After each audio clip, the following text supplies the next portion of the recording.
ladies and gentlemen. Yeah, I missed you last time. No pressure. Hey, y'all. Hey. I'm so nervous. There's so many good poets in here. Oh, stop it. So many good artists in here. Artists in Yes. here. Correction. So, I'm going to do a poem called Faith.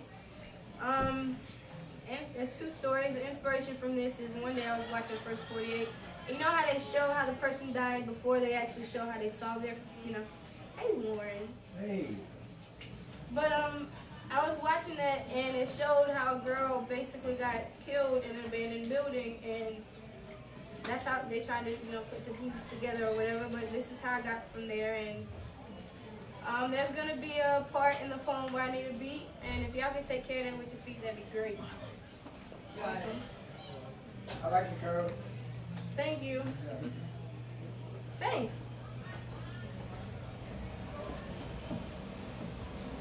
I've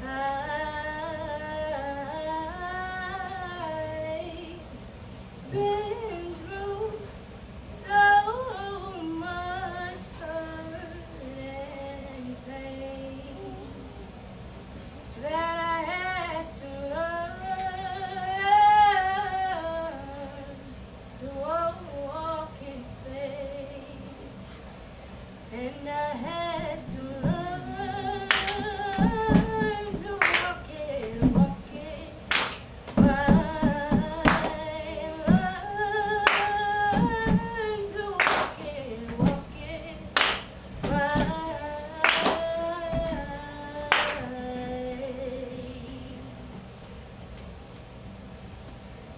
I lay there, screaming in pain, and it was silence to the world. Feeling the blood drain from my veins, feeling the blood rush to my head and back down to my feet again, and out of my body and onto the floor, and it was silence to the world. He raped me. He used my body the way that he saw fit. See, as he stood over me, telling me that I was beautiful, he pierced me, stabbed me, beat me, and here on this floor I lay bloody and unconscious with bruises on my eyes and on my lips and on my thighs, ribs broken, bones shattered. And I lay there in twisting pain, and it was silence to the world. And what you don't understand is that this blood that is leaking from my body, it is not just liquid, not just fluid that sustains life, not just DNA, red blood cells, white blood cells, platelets, and plasma. You see, what bled out of me that day was my happiness. What bled out of me that day was my hope. The thought that I could dream. Hope. My hope was on the floor. My love, my joy walked out the door, and it doesn't matter anymore. Living in this life, being alive, what is it worth when a life can be taken, an abandoned building, and thrown into the dirt? And I lay there. No, she lay there in twisting pain, and it was silence to the world. But I've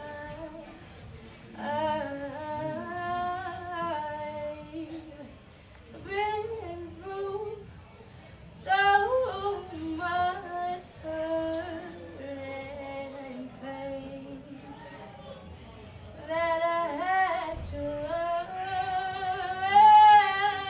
learn to walk in faith.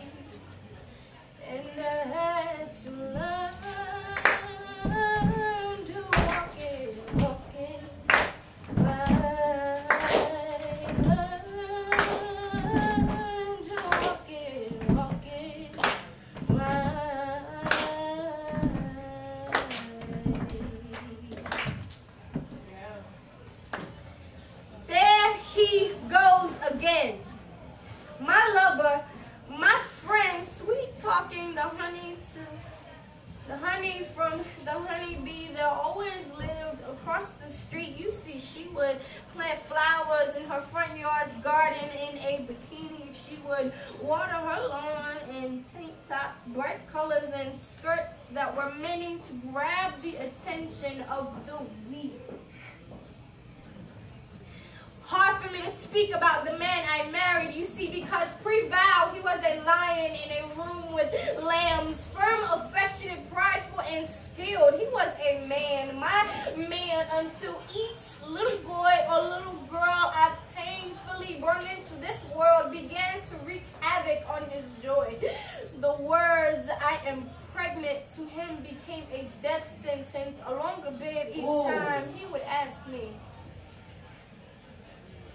"How could you do this? You know we can't get through this. I'm only making $10 an hour at my job. Now I gotta go get another job. The mortgage is due and the light bill is behind. Car insurance, car note, and gas combined. I can't afford another kid." Let's go. In fact, you need to get rid of it. Oh.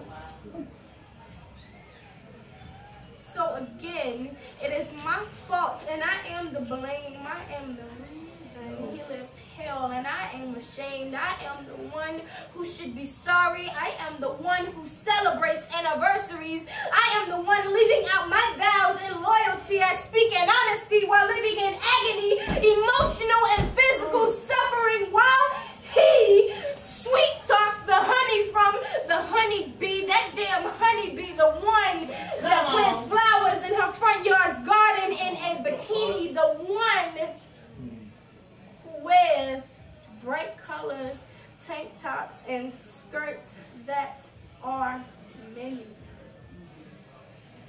Should get some rain, right? But I